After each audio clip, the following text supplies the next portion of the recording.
The next talk is an overview of earthquake early warning efforts in Europe through the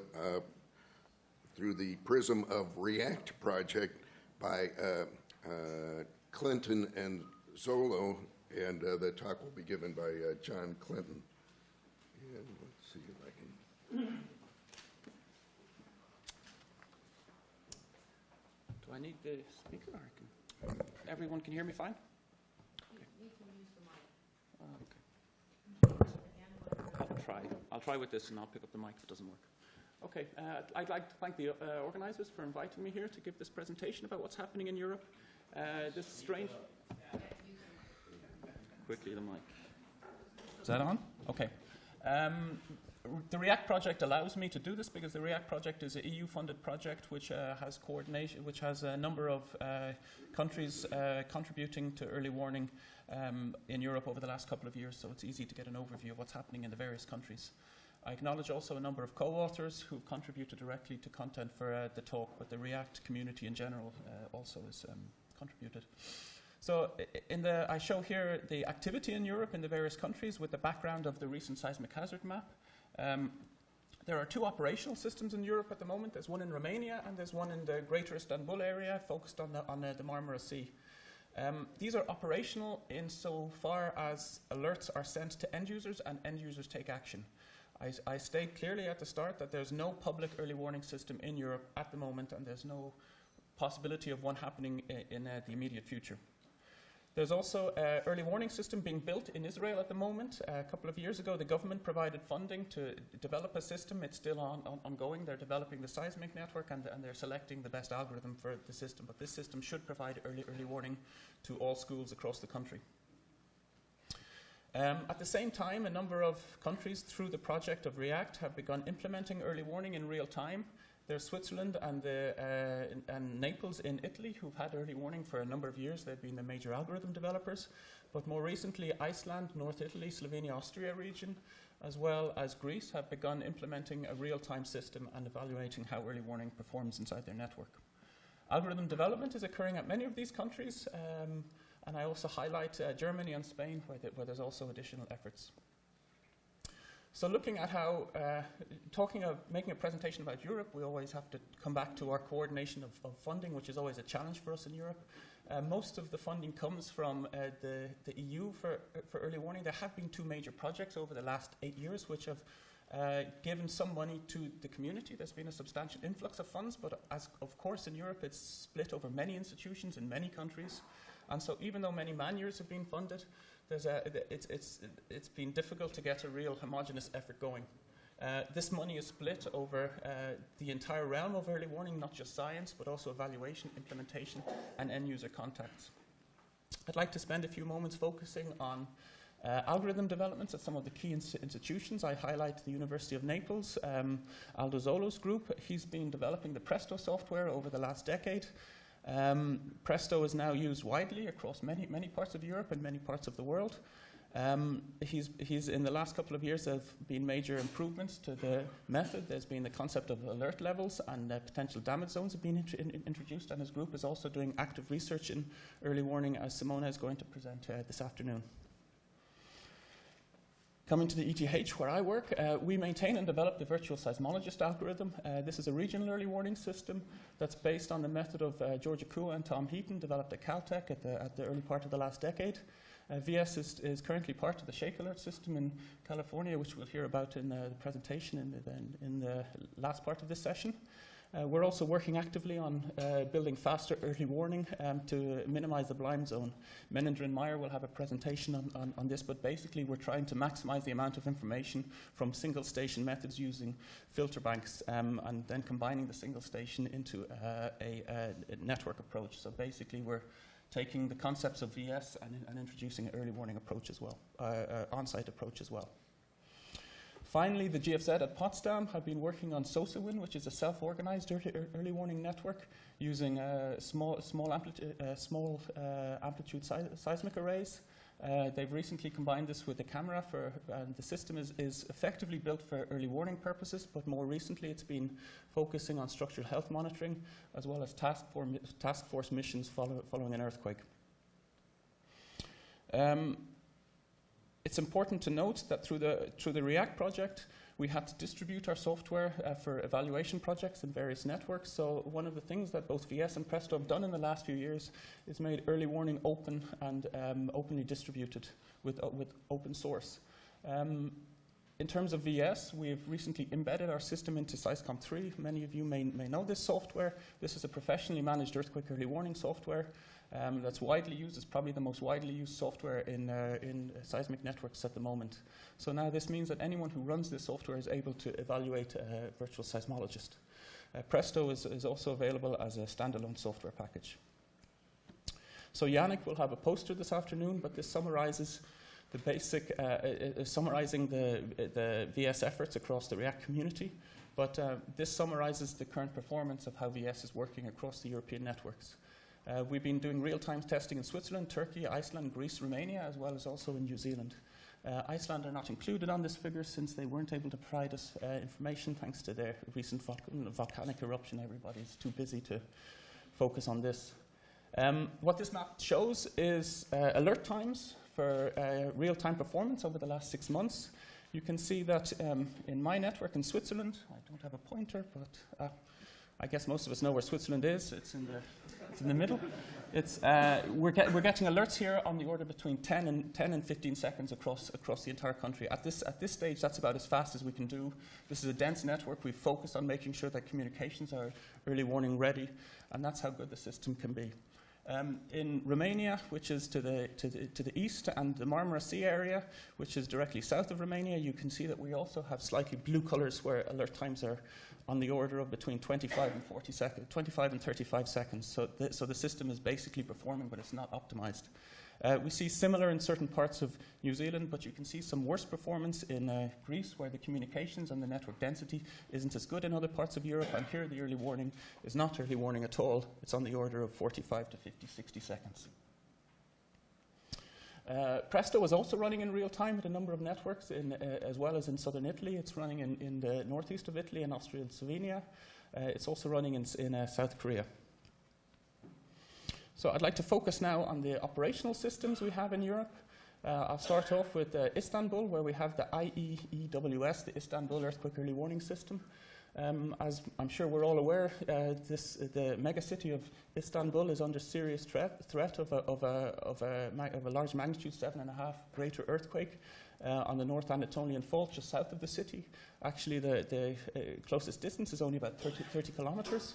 The Institute Coeri maintain an operational system which is based on peak motion thresholds for just the Marmara Sea stations. The first phase of the system was built in 2002. You can see it, the green stations on the border of the Marmara Sea, and that's been upgraded to include 5 OBS sensors in a couple of years ago in 2010. This system does not provide a location and magnitude. It just provides information that imminent strong shaking is expected inside the city. This system provided its first alert last year for magnitude 4.7. The end users of this system, there's currently only one end user. It's ETHZ. It's a natural gas company. They have a system of high-pressure regulators across the city. There's 700 regulators. 100 of these are currently instrumented with strong motion sensors, and they have an on-site early warning algorithm there, which is a combination of PGA, PGV, as well as relative or various intensities. They automatically shut down these regulators if you have the regional system providing alert. Then they have a low threshold, and if there's no regional alert, if there's strong motion, they will still shut down the system with a significantly higher threshold. These thresholds are also dependent on the building stock served in the district. Istanbul has many different, is an ancient city and has a very wide variety of building stock. It's important to note that no shutdown has ever been activated in this system yet. There are a couple of other end users which are just receiving alerts for situational awareness. These are all civil infrastructures. There's a new Marmaray tunnel, a new metro system that's capable of receiving alerts, but as of yet there's no actions taken. The same goes for the Bosphorus bridges as well as the high-rise, which also have a structural health monitoring system. In Istanbul, though, they are acutely aware that there's critical infrastructures inside the city that are at risk to large distance events, which would fall outside this system that they developed. And because of this, they're testing more regional systems, such as Presto and SEISMOLogist, with a view to integrating this into the early warning system. There's a poster on this also in this afternoon's poster session. Looking at Romania, the seismic risk in Romania is dominated by deep earthquakes in the Vrancea earthquake zone. These earthquakes are all deeper than 80 kilometers. There's been 4 of these in the last 80 years, ranging from magnitude 6 to magnitude 6.9 to 7.7. Most recently, the most serious of these earthquakes was in 1977, 7.2, which provided 1,500 casualties, mainly in Bucharest due to collapsed structures. There's a current operational system there, which in its current form since 2003 uses a network of 35 stations on top of the Vrancea zone. These provide location and magnitude, but it only focuses on the Vrancea zone. This is not a true regional network providing alerts across the entire country. This system is composed of 2 independent early warning algorithms, Presto, as well as a local algorithm based just on thresholds, which also provides a magnitude estimate. An early warning alert is only sent if both algorithms trigger. So far this year, there's been 10 alerts, and 2 of these have been false alarms. One of them is due to a testing failure, and the other was due to a misidentification of magnitude 6.9 in the Mediterranean a few months ago. Again, there's no public alert planned here, and the reason for this is a limitation in the communication infrastructure inside the country. The current end users here, there's a number more end users of this system. There's in Bucharest, there's a nuclear research institute as well as a bridge. At the research institute, there's a nuclear source that's used for sterilization of medical equipment that's automatically secured as soon as an early warning alert is sent. There's also the bridge has a traffic light system which turns red as soon as an alert happens to stop new cars entering the bridge as soon as the alert starts. There's also a dam in Romania that's receiving the alerts and triggers data collection. For situational awareness, there's a couple of other end users. What's particularly interesting here is it's probably the only international early warning system. Both Romania and Bulgaria are receiving alerts at nuclear power plants as well as emergency response. Moving on to more generic end user interaction in Europe. The REACT project provides funds to try and explore at different countries, at the different nation level, various potential end users, and I highlight a couple of these. In Switzerland, where we've had a national demonstration system operational since 2006, we have the early warning user display, which is the same one used at the Californian system, installed at nuclear power plants, although no actions are taken. In Italy, there's a regional demonstration system there also operational for a couple of years, and the early warning system has been installed at selected schools. There's also been a recent project to explore how this system could be transferred to the national level at the civil defence. Further engagement at industrial facilities in Portugal and civil infrastructures in Greece. To close the talk, I'd like to have a couple of perspectives of where we're heading in early warning in Europe. In terms of funding, we have a major crunch coming up. We don't have any coordinated funding beyond the end of this year. We hope it will come, but it's certainly not secured. We also have an issue that the national governments tend not to have early warning on their national roadmaps as a scientific priority to fund. One of the reasons for this is reluctance from engineers and scientists to jump on board. There's a general feeling because of the infrastructure in Europe, which tends to be which is an awful lot older than in countries such as Japan and the US, that early warning can detract from efforts to reduce the earthquake risk through improving the building stock.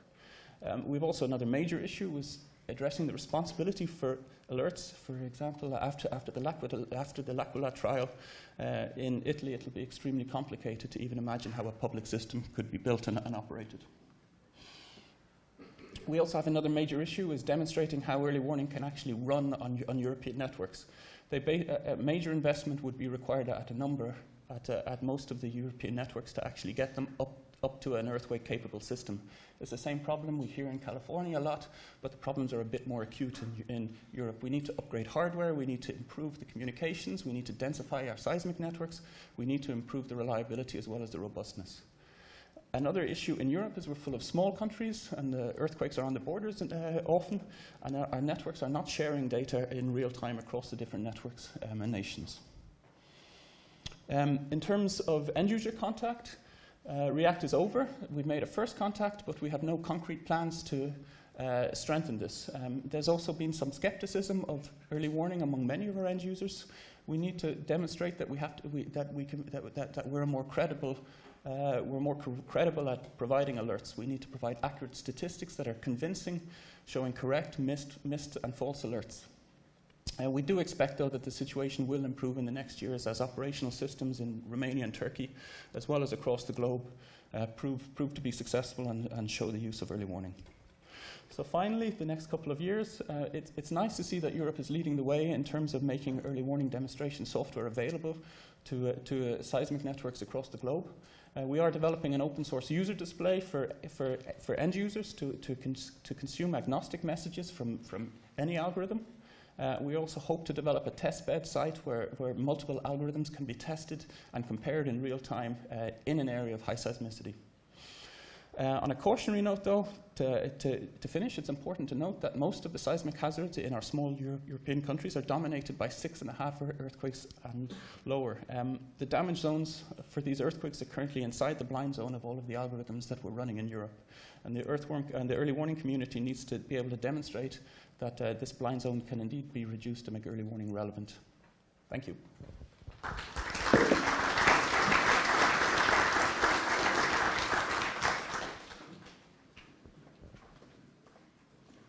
Thank you, John. So I think we have time for just a few questions.